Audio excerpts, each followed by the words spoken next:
CBS News Los Angeles. I'm Chris Holmsham. And I'm Kalina Estrinos, and Southern California is in the middle of our largest storm in nearly a year.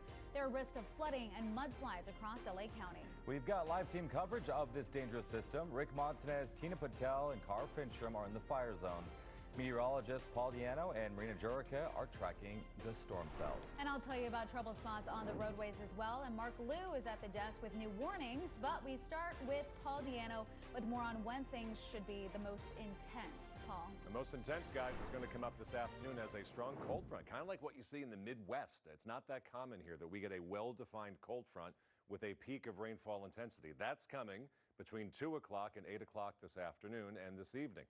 This is out ahead of the front, and boy, is it pouring outside now. The most widespread rain we've seen for the entire day is what's happening now. This is the 210 through the San Gabriel Valley. It's pouring in Pasadena and Arcadia and Glendora, and it's absolutely pouring in the mountains. We go to Metro LA County, including Culver City and Inglewood, downtown Los Angeles, Beverly Hills, Santa Monica. Here's a 2-hour time lapse. You can see the colors change. More green 2 hours ago, more yellow and orange over the past hour or so. That's a rainfall rate of 1/4 of an inch of rain per hour. Guess what?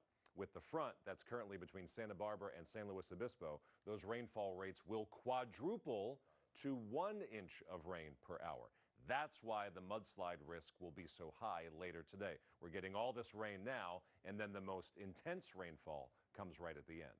Rainfall totals so far, more than 1 inch of rain in the ground.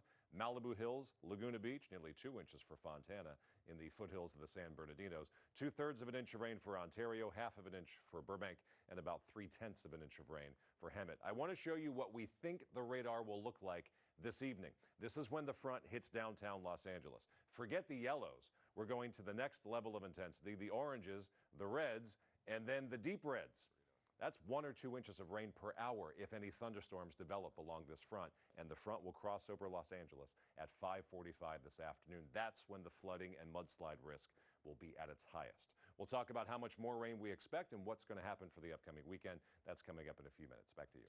Paul, thank you. I want to take you out for a quick look at our traffic conditions. The good news right now is that the morning rush is over. Typically, it starts to wind down around 9:30. So we're not seeing the typical patterns that we typically see in the morning. However, I'm still seeing spots popping up that have flooding out there, and then also a lot of drivers losing control and solo car crashes. This specific spot, though, has flooding.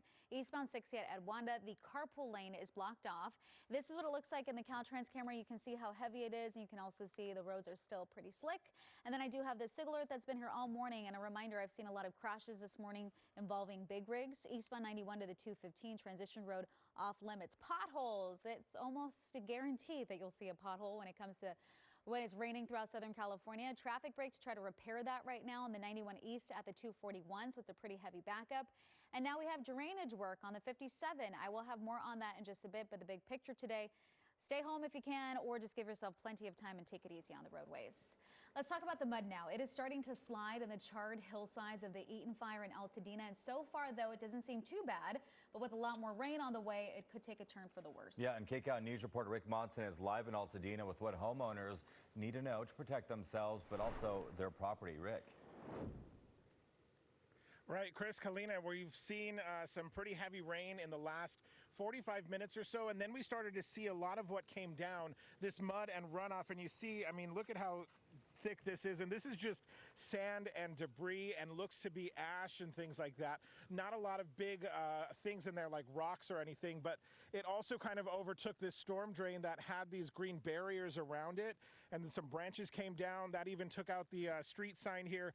But we want to show you just up the road from here. So this is walking toward Lake Avenue. We're on Loma Alta right now. So to give you an idea, we're at the top of the hill here toward the foothills of Altadena, and these concrete barriers are set up to keep the runoff from coming down any further, hopefully, but you see some of the rain and stuff, and so we know that there's going to be a lot of this debris and the ash and things like that that may run off from these burned out properties, but it's been pretty intense. Let's show you another neighborhood, and I want to point out, though, that this is from just before the heavier rains moved in, after hours of pretty much light rain. So this is on Glen Allen Lane, and you could see there are K-rails set up there as well, those concrete barriers. And behind that, on the hillside, You can see it looks like the topsoil, a lot of it came down.